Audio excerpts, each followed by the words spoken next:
Selamat pagi, selamat hari Sabat saudaraku. Salam sejahtera, shalom, damai di hati. Sabat ini merupakan sukacita bagi saya pribadi. Boleh berbicara firman Tuhan kepada saudara sekalian, anak-anak Tuhan di Jemaat Redlands, California, USA. Di bawah pengembalaan hamba Tuhan, Pendeta Yap Sangari.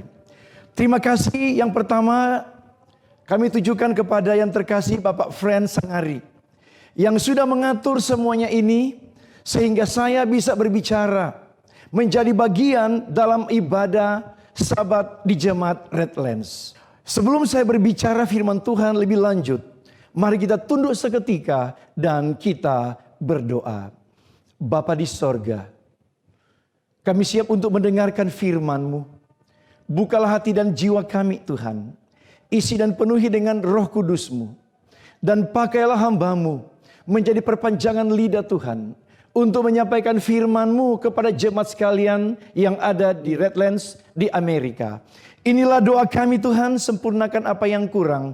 Di dalam nama Yesus Kristus kami persembahkan doa ini. Amin. Pada Sabat pagi ini saudara sekalian, saya akan berbicara untuk memberikan motivasi penginjilan atau pelayanan perorangan. Saya mau memberikan motivasi penginjilan bagi kita untuk kita dapat mengambil bagian dalam penginjilan dimanapun saudara berada. Kami yang ada di Indonesia maupun saudara sekalian yang berada di Amerika. Dan pembahasan saya pada pagi hari ini saya kasih judul terpanggil untuk melayani. Terpanggil untuk melayani. Dan saudara sekalian, saya akan dasarkan pembahasan firman Tuhan pada saat ini di dalam buku Matius pasal 25. Matius pasal 25 mulai ayat yang ke-14 sampai ayat yang ke-30. Matius pasal 25 ayat yang ke-14 sampai ayat yang ke-30 yang sudah menjadi ayat bersahutan kita. Dan saudara sekalian, dalam Matius pasal 25 ini yaitu menceritakan tentang perumpamaan tentang talenta. Saudara sekalian, saya akan ceritakan kepada saudara kisah ini, yaitu perumpamaan tentang talenta. Dan dari kisah ini kita akan ambil beberapa ayat untuk menjadi pelajaran bagi kita, untuk menjadi motivasi bagi kita. Dan saudara sekalian, dalam kisah ini, dalam perumpamaan ini, diceritakan tentang ada seorang tuan yang akan adakan perjalanan ke luar negeri. Dan sebelum tuan ini pergi, dia memanggil hamba-hambanya. Dan Tuhan ini mempercayakan kepada hamba-hambanya ini talenta kepada mereka. Ada yang diberikan 5 talenta. Ada yang diberikan 2 talenta. Dan ada yang diberikan 1 talenta. Sesuai dengan kesanggupan mereka masing-masing. Lalu firman Tuhan katakan, lalu berangkatlah tuannya itu. Saudara sekalian, lalu Alkitab ceritakan selanjutnya. Ketika tuannya pergi. Lalu pergilah hamba yang menerima 5 talenta itu. Dan menjalankan dan mengerjakan 5 talenta itu. Sehingga menghasilkan 5 talenta. Demikian juga hamba yang kedua. Yang menerima 2 talenta itu. Menghasilkan 2 talenta. Tapi saudara sekalian, hamba yang menerima 1 talenta itu, dia pergi, tapi bukan untuk mengerjakan, untuk menghasilkan talenta yang lain. Tetapi hamba yang ketiga ini, yang menerima 1 talenta ini, dia pergi dan menggali lubang. Dan dia menimbul dalam tanah 1 talenta yang telah dia terima dari tuannya itu. Saudara sekalian, lama sesudah itu, pulanglah tuan daripada hamba-hamba ini. Lalu tuan ini mengadakan perhitungan dengan mereka. Saudara sekalian, sebelum kita lanjut, Dalam perumpamaan ini, saya mau tegaskan, siapa sebenarnya Tuhan yang bepergian dan akan datang kembali dan akan mengadakan perhitungan dengan hamba-hambanya? Saudara sekalian, Tuhan ini tidak lain dan tidak bukan. Dia adalah Yesus Kristus. Dia akan datang kembali, saudara sekalian, untuk buat perhitungan dengan hamba-hambanya. Dan pertanyaan yang kedua adalah, siapa hamba yang mendapat 5 talenta ini? Siapa hamba-hamba yang mendapat 5 talenta, yang mendapat 2 talenta, dan yang mendapat 1 talenta ini? Saudaraku, hamba-hamba ini, yaitu saudara dan saya, masing-masing kita, Allah telah anugerahkan 1001 macam hal yang dapat kita kerjakan, yang dapat kita lakukan, yang dapat kita kembangkan untuk menyebarluaskan misinya, pekerjaannya di atas dunia ini. Hamba yang menerima 5 talenta itu, ketika diminta pertanggungjawabannya, dia datang kepada tuannya, dia membawa laba 5 talenta. Lalu saudara sekalian, dia berkata kepada tuannya, "Tuan, 5 talenta yang Tuhan percayakan kepadaku, lihat, aku telah beroleh laba 5 talenta." Saudara sekalian, di dalam Matius pasal 25 ayat yang ke-21, apa kata tuannya ini? Dalam Matius pasal 25 ayat yang ke-21 berkata, maka kata tuannya itu kepadanya, "Baik sekali perbuatanmu itu, hai hambaku yang baik dan setia. Engkau telah setia dalam perkara kecil. Aku akan memberikan kepadamu tanggung jawab dalam perkara yang besar. Masuklah dan turutlah dalam kebahagiaan Tuhanmu." Kemudian saudara sekalian, datanglah hamba yang menerima 2 talenta itu. Sambil dia berkata kepada tuannya, "Tuan, 2 talenta yang Tuhan percayakan kepadaku. Lihat, aku telah beroleh laba 2 talenta." Ayat yang ke-23 dari Matius pasal 25 ini, saya mau bacakan kepada saudara sekalian. Ayat yang ke-23 Matius pasal 25. Maka kata tuannya itu kepadanya, "Baik sekali perbuatanmu itu, hai hambaku yang baik dan setia. Engkau telah setia memikul tanggung jawab dalam perkara yang kecil. Aku akan memberikan kepadamu tanggung jawab dalam perkara yang besar. Masuklah dan turutlah dalam kebahagiaan Tuhanmu." Kemudian saudara sekalian, firman Tuhan ceritakan tentang perumpamaan ini. Kemudian setelah hamba yang pertama membawa 5 talenta dipersembahkan kepada tuannya.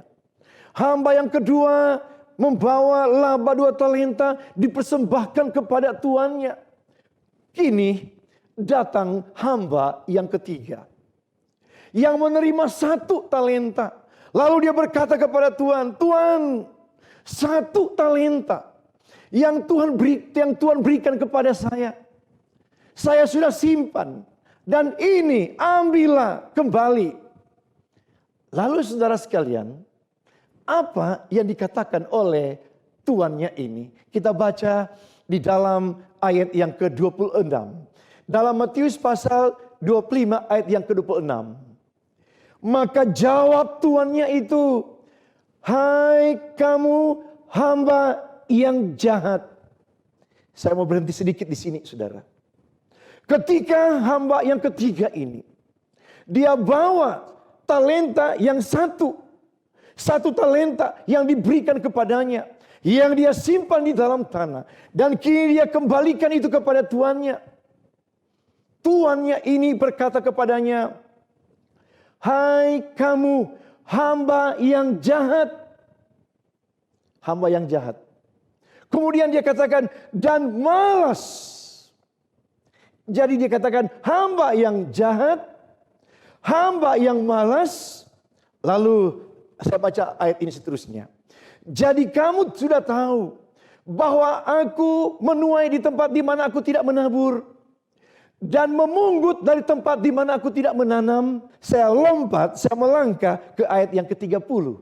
Kita baca ayat yang ke-30 dari Injil Matius pasal 25. Matius 25 ayat yang ke-30. Ayat yang ke-30 saudara. Dan Tuhan ini saudara, dia kembali lanjutkan perkataannya kepada hamba yang ketiga ini. Yang ketiga dia katakan, hamba yang ketiga dia berkata, dan campakkanlah hamba yang tidak berguna itu ke dalam kegelapan yang paling gelap. Di sanalah akan terdapat ratap dan kertak gigi. Nah, saudara sekalian, ada tiga hal. Ada tiga hal yang pada sahabat ini yang saya mau tekankan kepada saudara sekalian. Para anggota gereja yang berada di Redlands. Ada tiga hal yang Tuhan ini, yang majikan ini, yang Yesus, yang Allah katakan kepada hamba yang ketiga itu. Yaitu perkara yang pertama yang Tuhan ini katakan, hai engkau hamba yang jahat. Itu yang pertama. Kemudian Tuhan ini katakan hamba yang malas. Dan yang ketiga saudara sekalian, Tuhan ini katakan hamba yang tidak berguna. Saudaraku sekalian, ketika Yesus dia katakan, hai hamba yang jahat, engkau hamba yang malas, engkau hamba yang tidak berguna. Saudaraku, ini adalah kata-kata yang keras. Padahal apa sebenarnya dosa dari hamba yang ketiga ini? Saudaraku, hamba ini dia tidak gelapkan talenta itu, tidak. Dia tidak gelapkan talenta itu. Dia hanya simpan itu. Dia hanya timbun itu. Dia masukkan ke dalam lubang. Dia hanya timbun, dia tidak bikin apa-apa. Dia tidak pakai uang itu. Dia tidak habiskan talenta itu. Dia tidak berfoya-foya dengan talenta yang dipercayakan oleh tuannya. Dan ketika tuannya minta laporan kepadanya, beri aku laporan tentang talenta yang kuberikan kepadamu. Saudara sekalian, hamba yang ketiga ini begitu jujur. Dia laporkan dengan jujur kepada tuannya. Tuan, talenta yang Tuhan berikan, saya simpan, saya kubur. Saya tidak bikin apa-apa dengan talenta yang Tuhan percayakan kepadaku. Dia begitu jujur, dia laporkan kepada Tuhan ini. Lalu saudara sekalian, apa sebenarnya dosa? Apa sebenarnya kesalahan daripada hamba yang ketiga ini? Sehingga Tuhan ini katakan, hai kamu hamba yang jahat. Kamu hamba yang malas. Kamu hamba yang tidak berguna. Saudara sekalian, saya akan fokuskan kata-kata daripada Yesus ini kepada hamba yang ketiga ini. Dan dari sini saudara sekalian, kita akan mengambil makna, kita akan mengambil pelajaran dalam motivasi penginjilan yang saya khotbahkan saat ini. Nah, saudara sekalian, apa sebenarnya dosa dari hamba yang ketiga ini? Saudaraku sekalian, sampai tuannya dia katakan kepada hamba ini, dia hamba yang jahat, dia hamba yang malas, dia hamba yang tidak berguna. Saudaraku, dosa, kesalahan daripada hamba yang ketiga ini bukan terletak pada apa yang telah dibuatnya. Dosa, kesalahan daripada hamba yang ketiga ini bukan terletak pada apa yang dibuatnya, apa yang telah dia lakukannya, tidak. Tetapi yang menjadi dosanya terletak kepada apa yang tidak dilakukan oleh hamba yang ketiga ini. Sekali lagi saudara sekalian, saya mau katakan. Kesalahan, dosa dari hamba yang ketiga ini bukan dari apa yang dia buat.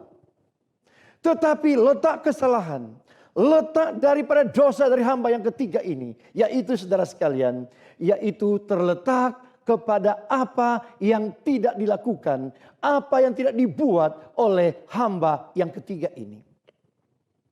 Saudaraku sekalian, dari kisah ini, dari cerita ini, dari perumpamaan ini, kita tahu, saudaraku, bahwa ternyata kita yang tidak bikin apa-apa, yang tidak buat apa-apa, kita yang tidak lakukan apa-apa dalam pekerjaan Tuhan. Kita tidak terlibat dalam pekerjaan Tuhan. Kita hanya diam saja, tidak buat apa-apa. Saudaraku, kita hanya pangku tangan saja. Saudara sekalian, disitulah letak kesalahan.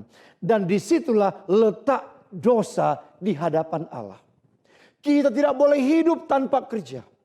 Kita tidak boleh hidup bermalas-malasan, tanpa berbuat sesuatu, tanpa bikin apa-apa, tidak terlibat acuh tak acuh dalam pekerjaan Tuhan. Bila kita ingin dipuji oleh Raja segala raja, yaitu Yesus Kristus.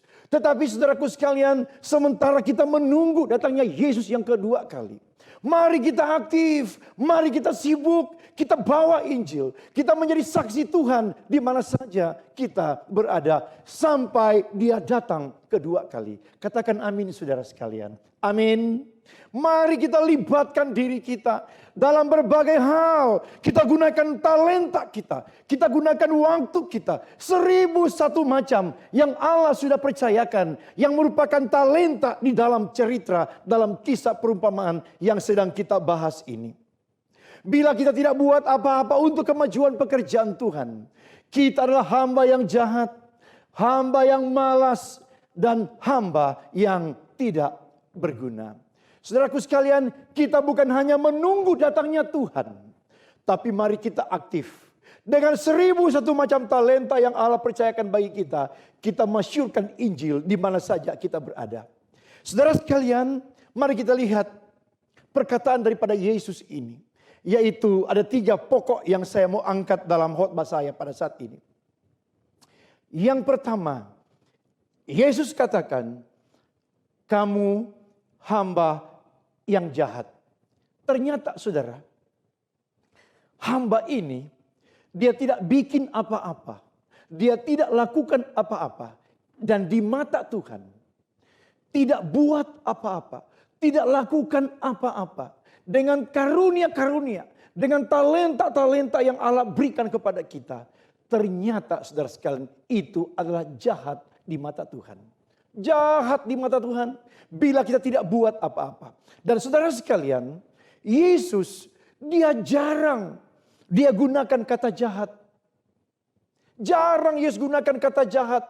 Dalam ucapan-ucapan Yesus, dia sering ungkapkan kata-kata berkat. Jarang Yesus ungkapkan kata jahat atau kata mengutuk. Saudara boleh pelajari Alkitab saudara. Yesus senantiasa dia mengucapkan sesuatu selalu kata-kata berkat. Kata-kata yang mengangkat. Kata-kata yang memberkati. Bukan kata-kata yang mengutuk. Tetapi saudara sekalian, ketika dia berbicara kepada hamba. Hamba yang ketiga ini. Yaitu dia tidak buat apa-apa. Saudaraku sekalian, Yesus dia menggunakan kata jahat. Jarang Yesus jarang menggunakan kata-kata jahat saudara.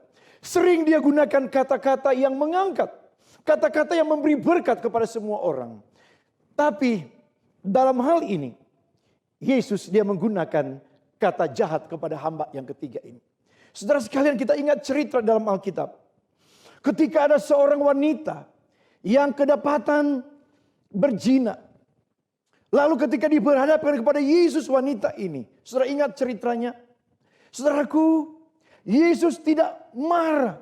Dia tidak katakan kepada wanita yang kedapatan berzina ini. Dia katakan, Yesus tidak katakan, hei kamu wanita yang jahat. Tidak. Tapi saudara sekalian, Yesus begitu ramah, begitu baik kepada wanita ini. Dia katakan, siapa lagi yang menghukum kamu? Tidak ada lagi yang menghukum kamu. Pergilah dan jangan berbuat dosa lagi mulai dari sekarang. Yesus, dia tidak katakan kepada wanita ini, kamu wanita yang jahat. Tidak.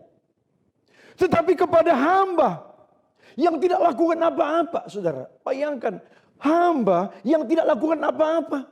Yesus katakan, kamu hamba yang jahat. Kenapa? Oleh karena tidak bikin apa-apa. Talenta yang dipercayakan kepadanya, dia tidak bikin apa-apa. Dan Yesus katakan, kamu hamba yang jahat. Sudah tahu kisah tentang Sakeus, bukan? Saudara sekalian, Sakeus di mata orang Israel dia ini orang jahat, saudara. Ya, dia ini tengkulak. Tapi ketika dia berjumpa dengan Yesus, Yesus katakan, hai Sakeus, turunlah. Dan pada hari ini aku akan makan di rumahmu. Yesus tidak berkata kepada Sakeus, Sakeus engkau orang jahat. Tidak. Padahal di mata orang Israel, Sakeus ini adalah orang jahat. Tetapi ketika Yesus berjumpa dengan Sakeus, saudaraku, Yesus berkata kepada Sakeus, Sakeus, hari ini aku akan makan di rumahmu. Dan sesudah Yesus berada di rumah Sakeus, Yesus mengumumkan bahwa Sakeus dan seisi keluarga rumah tangganya akan selamat. Oh, luar biasa. Ada kisah yang lain. Sudah tahu kisah yaitu pencuri, penyamun di samping Yesus di Bukit Golgota yang sementara tersalib. Saudara, penyamun atau pencuri ini saudara di samping Yesus ini, dia ini oleh karena dia disalibkan, oleh karena kejahatannya, dia orang jahat. Tetapi ketika dia berhadapan dengan Yesus, ketika dia berbincang dengan Yesus, saudaraku sekalian, Yesus tidak katakan, hai kamu orang jahat. Tidak. Dia tidak katakan, hai kamu orang jahat. Oh tidak, saudara sekalian. Tapi Yesus berkata kepada pencuri di salib ini, hari ini engkau akan berada bersama-sama dengan aku di Firdaus. Padahal saudara, dia ini orang jahat. Tapi ketika Yesus berhadapan dengan hamba yang ketiga ini, yang tidak buat apa-apa dengan talenta yang dipercayakan kepadanya, dia tidak bikin apa-apa itu.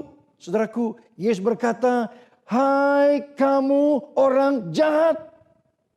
Bayangkan saudara, Yesus katakan, hai kamu hamba yang jahat. Luar biasa saudara sekalian. Yesus sebut hamba yang ketiga ini sebagai hamba yang jahat. Yesus jarang gunakan kata jahat. Selalu kata-kata Yesus itu kata-kata berkat saudara sekalian. Bagian yang kedua, kalau tadi bagian yang pertama, Yesus katakan kepada hamba yang ketiga ini, kamu hamba yang jahat. Sekarang mari kita lihat, Yesus berkata, hamba yang malas. Saudara, Amsal 18 ayat 9. Amsal 18 ayat 9 berkata, orang yang bermalas-malas dalam pekerjaannya sudah menjadi saudara dari si perusak. Saudaraku sekalian, orang yang bermalas-malas dalam pekerjaannya sudah menjadi saudara dari si perusak. Troublemaker, suka bikin onar, suka bikin bertengkar saudara dalam gereja, suka mengeritik ini saudara sekalian ya. Orang yang bermalas-malas. Saudaraku sekalian, hamba yang ketiga ini yang menerima satu talenta ini, hamba disebut hamba yang malas. Mengapa? Oleh karena dia tidak kerjakan sesuatu. Dia katakan dalam ayat yang ke-25, Matius 25 ayat 25 berkata, karena itu aku takut dan pergi menyembunyikan talenta Tuhan itu di dalam tanah. Ini terimalah kepunyaan Tuhan. Saudaraku, hamba yang ketiga ini adalah hamba yang malas. Dan firman Tuhan katakan, kalau orang malas, dia menjadi saudara kembar. Saudara kembar dari si perusak. Di dalam jemaat saudara, kalau anggota-anggota gereja kita malas melayani, anggota-anggota gereja kita malas bekerja, saudaraku sekalian, biasanya anggota-anggota ini adalah anggota-anggota yang suka mengeritik. Mengeritik pendeta, mengeritik pimpinan jemaat, mengeritik orang-orang anggota gereja di dalam gerejanya. Kenapa? Oleh karena mereka begitu banyak waktu untuk melihat kekurangan orang. Tapi kalau mereka sibuk bekerja, mereka sibuk melayani, tidak ada waktu bagi mereka untuk menilai, untuk mengkritik pendeta, untuk menilai dan mengkritik anggota gereja. Oleh karena mereka begitu sibuk dalam pelayanan mereka. Kadang-kadang saudara sekalian, kita membela diri kita dan berkata, oh aku takut, aku malu, aku tidak tahu, aku tidak mampu. Aku tidak punya waktu, aku sibuk dan lain sebagainya. Padahal saudara, intinya kita ini malas untuk lakukan sesuatu dalam pelayanan pekerjaan Tuhan. Saudara sekalian, beberapa ayat ke depan ini saya mau tunjukkan kepada saudara. Saudara boleh perhatikan, hamba yang pertama, kemudian hamba yang kedua saudara. Mereka ini menggunakan 13 kata. Apa yang mereka telah lakukan dan mereka tunjukkan kepada Tuhan mereka. Kita lihat ayat di dalam Matius pasal 25 ayatnya yang ke-20. Coba kita baca saudara. Matius pasal 25 ayat yang ke-20. Kita dengarkan, saya mau baca ayat ini. Hamba yang menerima 5 talenta itu datang. Dan ia membawa laba 5 talenta katanya. Saudara lihat, saudara boleh baca, saudara boleh hitung dengan saya. Berapa kata yang dia gunakan ya, hamba yang pertama ini ketika dia sampaikan pekerjaannya. Tuan, saudara boleh hitung. Tuan, 5 talenta Tuhan percayakan kepadaku, lihat. Aku telah beroleh laba 5 talenta. Saya hitung-hitung saudara ayat ini. Kata daripada hamba yang pertama ini ada 13 kata. Tuan, 5 talenta Tuhan percayakan kepadaku, lihat. Aku telah beroleh laba 5 talenta. 13 kata cukup. Apa yang telah ia lakukan? Mari kita lihat sekarang saudara. Kata-kata dari hamba yang kedua ini. Ayat 22. Lalu datanglah hamba yang menerima 2 talenta itu, katanya. Ini katanya. Dia berkata, ayat yang ke-22. 2 talenta. Tuhan percayakan kepadaku, lihat. Aku telah beroleh laba 2 talenta. Saudara hitung 13 kata. 13 kata. Nah sekarang saudara perhatikan. Saudara perhatikan. Kata-kata dan saudara boleh hitung. Berapa banyak yang dikatakan oleh hamba yang ketiga ini. Saudara, di dalam Matius pasal 25 ayat yang ke-24. Matius 25 ayat yang ke-24. Kini datanglah juga hamba yang menerima 1 talenta itu dan berkata. Saudara, hitung kata-kata dari hamba yang ketiga ini. Katanya, dia berkata, Tuan, 1. Aku tahu bahwa Tuhan adalah manusia yang kejam. Yang menuai di tempat di mana Tuhan tidak menabur. Dan memungut dari tempat di mana Tuhan tidak menanam. Seberapa saudara kata-kata yang diucapkan oleh hamba yang ketiga ini. Masih ada lagi kata-katanya. Ayat 25. Ayat 25 saudara. Lanjutkan ayat 25. Karena itu aku takut dan pergi. Menyembunyikan talenta Tuhan itu di dalam tanah. Ini. Terimalah kepunyaan Tuhan. Saudara. Dari kata-kata hamba yang ketiga ini saya hitung. Ada 45 kata. 45 kata saudara. Bayangkan. Hamba yang pertama, hamba yang kedua. Dia hanya menggunakan 13 kata. Apa yang mereka telah perbuat. Tetapi hamba yang ketiga ini. Hamba yang ketiga ini menggunakan kata 45 kata. 45 kata dia mencoba untuk menjelaskan apa yang tidak dia lakukan. Saudaraku, hamba yang ketiga ini dia menggunakan 45 kata. 45 kata ini, hamba yang ketiga ini mencoba untuk menjelaskan hal-hal yang tidak dia perbuat. Luar biasa saudara sekalian. Luar biasa. Saudaraku, hamba yang ketiga ini luar biasa. 45 kata. Rupanya hamba yang ketiga ini mempunyai mulut besar. Dia mulut besar. Orang Manado bilang, saudara, lala mulu. Ya, banyak mulutnya, banyak ceritanya. Benarlah apa yang dikatakan oleh peribahasa. Sudah tahu peribahasa? Katakan tong kosong. Apa artinya, saudara? Tong kosong bunyinya nyaring. Kalau tong kosong bunyinya nyaring. Dan saudara sekalian, saudara lihat di jemaat saudara. Saya banyak perhatikan di jemaat-jemaat saya, saudara sekalian, ketika melayani sebagai pendeta jemaat. Saya lihat, saudara, ada banyak orang seperti hamba yang ketiga ini.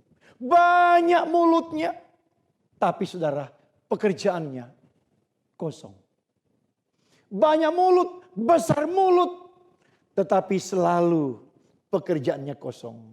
Saudara, itu sebabnya dalam memilih pemimpin jemaat saudara, pilih pemimpin-pemimpin jemaat yang sedikit bicara. Yang sedikit bicara, tetapi besar pekerjaannya. Banyak melakukan.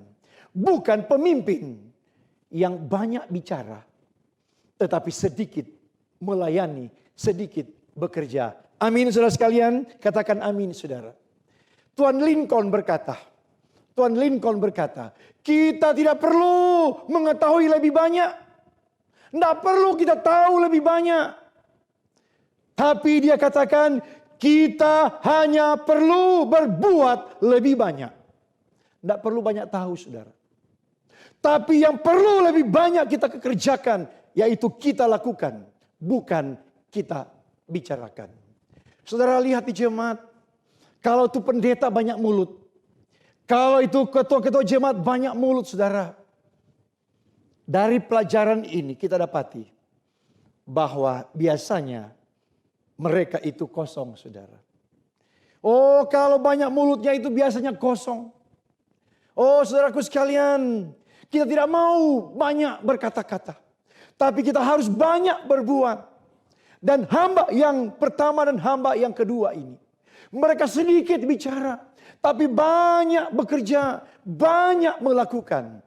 Hamba yang ketiga, banyak bicaranya, tapi sedikit bekerja. Saudaraku sekalian, mari kita lihat bagian yang ketiga. Bagian yang pertama, hamba yang jahat. Bagian yang kedua, hamba yang malas. Dan bagian yang ketiga, mari kita lihat. Yesus berkata, hamba yang tidak berguna. Kita baca ayatnya. Di dalam Matius pasal 25 ayat 30. Matius 25 ayat 30 berkata, dan campakkanlah hamba yang tidak berguna itu ke dalam kegelapan yang paling gelap. Di sanalah akan terdapat ratap dan kertak gigi. Saudara, hamba yang tidak berguna, kata Yesus. Tadi yang pertama, hamba yang jahat, hamba yang malas, dan yang ketiga, hamba yang tidak berguna. Nah, saudara, kata tidak berguna, karena dia hamba tidak berguna. Kata tidak berguna ini, saudara, berarti tidak bisa dipakai. Betul tidak, saudara? Kata tidak berguna berarti tidak bisa dipakai. Barang kalau berguna, saudara, tentunya karena bisa dipakai. Kursi dikatakan tidak berguna karena kursi itu sudah tidak bisa dipakai lagi untuk diduduk. Itu sebabnya banyak kita menyimpan barang-barang yang tidak berguna di gudang. Kita simpan, tidak usah simpan, saudara. Kalau kursi yang sudah tidak berguna, kebanyakan kita simpan di gudang. Simpan di gudang, saudara. Kenapa tidak berguna? Tidak bisa dipakai untuk diduduk, meja dan lain sebagainya. Alat saya pointer di tangan saya ini. Alat ini, saudara, akan berguna kalau bisa dipakai. Betul? Kalau sudah tidak bisa dipakai, sekalipun harganya mahal, tidak bisa berguna lagi. Jadi hamba ini tidak bisa berguna, tidak berguna oleh karena dia tidak bisa dipakai. Kemudian saudara, kita lihat berikutnya. Kata tidak bisa dipakai, berarti saudara tidak berharga. Betul tidak saudara? Mobil kita masih bisa dipakai, masih berharga. Tapi sekalipun mobil kita tadinya dibeli dengan mahal, tapi ketika mobil tidak bisa dipakai saudara, itu berarti mobil kita sudah tidak berharga lagi. Dan saya mau katakan, Yesus berkata kepada hamba yang ketiga ini, hamba ini tidak berguna. Kenapa dia tidak berguna? Oleh karena hamba ini tidak bisa dipakai. Kenapa tidak bisa dipakai? Oleh karena dia tidak bisa lakukan apa-apa. Oleh karena dia tidak bisa lakukan apa-apa, itu sebabnya hamba yang ketiga ini tidak berguna apa-apa. Tidak ada gunanya sama sekali. Ia tidak berguna bagi perkembangan pekerjaan Allah. Dia tidak berguna bagi Allah. Itu sebabnya hamba yang ketiga ini dia tidak berharga di mata Allah. Nah saudara sekalian, ada banyak orang di atas dunia ini. Ada banyak orang di ladang Tuhan. Mereka tidak berguna bagi Allah. Mereka bukannya menjadi penyokong, pendukung. Tetapi banyak dari mereka menjadi penghambat pekerjaan Tuhan. Oh saudara, ada banyak kalau saya mau cerita. Saya tidak punya waktu banyak untuk menceritakan. Bagaimana pengalaman-pengalaman yang saya temukan di jemaat. Ada banyak orang yang menjadi bukan penyokong, bukan pendukung pekerjaan Tuhan. Tetapi menjadi penghalang, tidak berguna dalam pekerjaan Tuhan. Saudaraku sekalian, perhatikan beberapa kalimat terakhir saya dalam khotbah saya pada saat ini.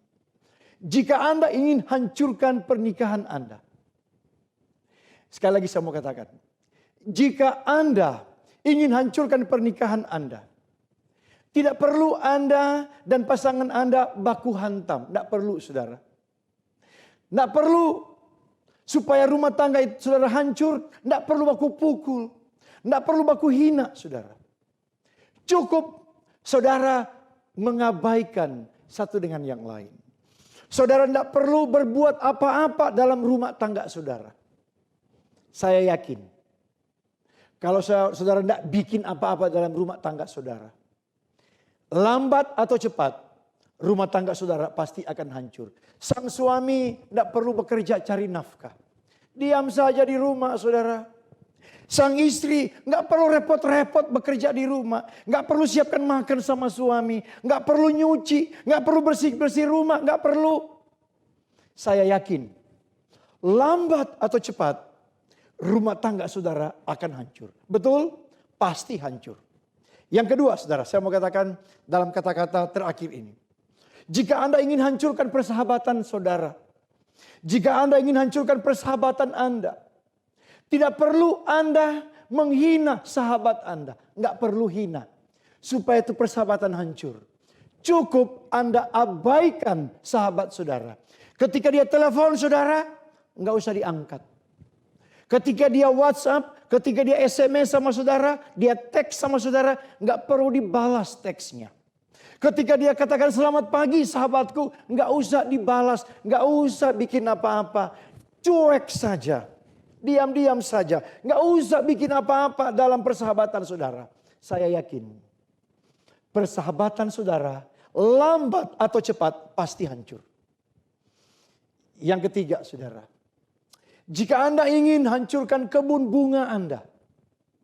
Jika Anda ingin hancurkan kebun Anda. Kebun bunga atau kebun saudara. Tidak usah pergi ke kebun, lalu saudara potong, saudara babat habis semua tumbuhan saudara. Tidak perlu bikin itu. Yang saudara bikin, cukup saudara diam saja. Tidak usah bikin apa-apa dengan kebun saudara. Saudara pergi ke kebun, lihat-lihat saja saudara. Datang amat-amati saja. Nggak usah dicangkul, nggak usah dirawat, dipelihara. Saya yakin, lambat atau cepat saudara. Kebun bunga saudara pasti akan rusak dan hancur. Betul saudara? Demikian juga saudara sekalian. Hubungan kita dengan pekerjaan Tuhan. Bila Anda ingin pekerjaan Tuhan tidak maju.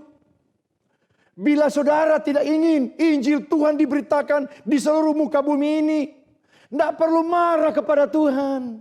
Tidak perlu kutuk Tuhan. Tidak perlu hina Tuhan. Tidak perlu saudara tahan perpuluhan saudara. Tidak perlu. Yang perlu saudara buat, yaitu tidak lakukan apa-apa di dalam penyelamatan jiwa dalam pekerjaan Tuhan ini. Tidak usah bikin apa-apa. Pasti saudara sekalian, pekerjaan Tuhan ini akan tersendat-sendat dan tidak maju.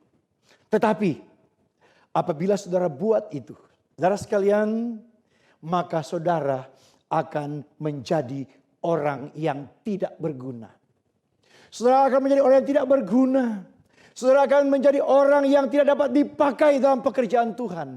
Dan oleh karena saudara tidak berguna, saudara tidak bisa dipakai dalam pekerjaan Tuhan, maka nilai saudara di hadapan Tuhan, saudara tidak bernilai apa-apa. Saudara tidak berharga apa-apa di mata Tuhan. Itu sebabnya saudaraku sekalian, selagi kita dipercayakan oleh Tuhan waktu dan kesempatan ini, 1001 macam talenta yang Tuhan berikan kepada saudara, waktu saudara, uang saudara, posisi saudara, pengaruh saudara. Saudaraku, lakukan semua itu untuk kemuliaan Tuhan, untuk pekerjaan Tuhan, menjadi saksi bagi Dia, untuk mempercepat kedatangan Yesus yang kedua kali yang sudah segera itu. Maka saudaraku sekalian, kita akan menjadi orang yang berguna dan bisa dipakai dan menjadi orang yang berharga di mata Tuhan. Saudara sekalian, 11 bulan sebelum kematian Bill Rose, dia memberikan hadiah 105 koleksi patung pahatan dari perunggu kepada Israel. David Ben-Gurion pada waktu itu Perdana Menteri Israel, ketika menerima pemberian dari Bill Rose ini, patung pahatan dari perunggu ini, Ben-Gurion dia bertanya kepada Bill Rose, andaikan kami diserang, di mana Anda ingin agar kami menyembunyikan patung-patung perunggu yang engkau berikan, hadiahkan kepada kami? Saudara sekalian, Bill Rose dia katakan kepada Ben-Gurion, jangan sembunyikan itu. Jangan sembunyikan patung-patung itu, katanya. Leburkan patung-patung perunggu itu menjadi peluru. Saudara sekalian, pada waktu yang genting seperti ini, umat Allah tidak perlu dipajang seperti patung-patung perunggu. Saudara tahu patung? Saudara, kalau patung, ya, kalau dia dibentuk patung berdiri begini terus dia sampai hancur patung itu. Kalau dibentuk seperti ini, patung itu tidak bergerak. Ini bentuknya. Kita tidak perlu menjadi patung yang hanya berdiam diri, yang hanya berpangku tangan. Tetapi saudaraku sekalian, kita harus menjadi peluru-peluru yang dapat menembus dunia kita yang penuh dengan dosa ini untuk keselamatan jiwa-jiwa. Saudaraku sekalian, hamba yang ketiga jahat di mata Tuhan, bukan oleh karena dia melakukan kejahatan, tapi justru dia berdosa oleh karena dia tidak buat apa-apa dengan talenta yang dipercayakan kepadanya. Saudaraku, Allah memiliki 1001 macam talenta yang Tuhan berikan, yang Tuhan anugerahkan kepada saudara dan saya. Mari kita lakukan, mari kita kerjakan, mari kita buat 1001 macam talenta itu. Kita persembahkan kepada Tuhan dengan hasil jiwa-jiwa yang akan diselamatkan oleh karena talenta-talenta yang Allah anugerahkan kepada saudara dan saya yang sudah kita kerjakan dan menghasilkan jiwa-jiwa yang datang kepada Tuhan. Apakah waktu kita? Apakah tenaga kita? Apakah pikiran kita? Apakah pengaruh kita? Apakah uang kita? Kita semua bisa gunakan 1001 macam hal untuk saudara sekalian kemajuan Injil di muka bumi ini. Di mana saja saudara berada. Sehingga saudaraku sekalian, kita akan dipuji oleh hamba, oleh Tuhan dari atas segala Tuhan.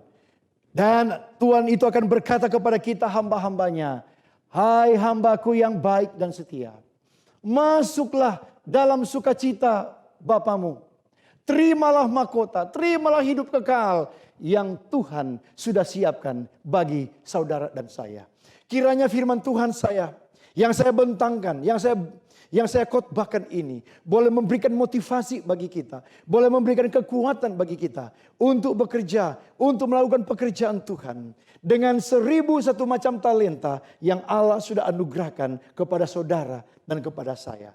Saudara sekalian, mari kita akhiri dengan kita berdoa. Bapa di sorga, terima kasih untuk firman-Mu yang boleh kami renungkan. Terima kasih untuk firman-Mu yang boleh kami dengarkan. Tancapkan firman-Mu ini dalam batin kami.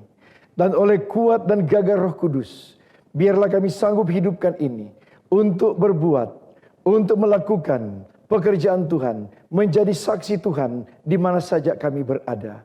Kami berdoa ya Tuhan untuk jemaat-Mu, jemaat Redlands ini. Diberkati pendeta, diberkati para pimpinan jemaat, bahkan seluruh jemaat Tuhan. Inilah yang menjadi doa kami Tuhan. Di dalam nama Yesus Kristus kami persembahkan doa ini. Amin.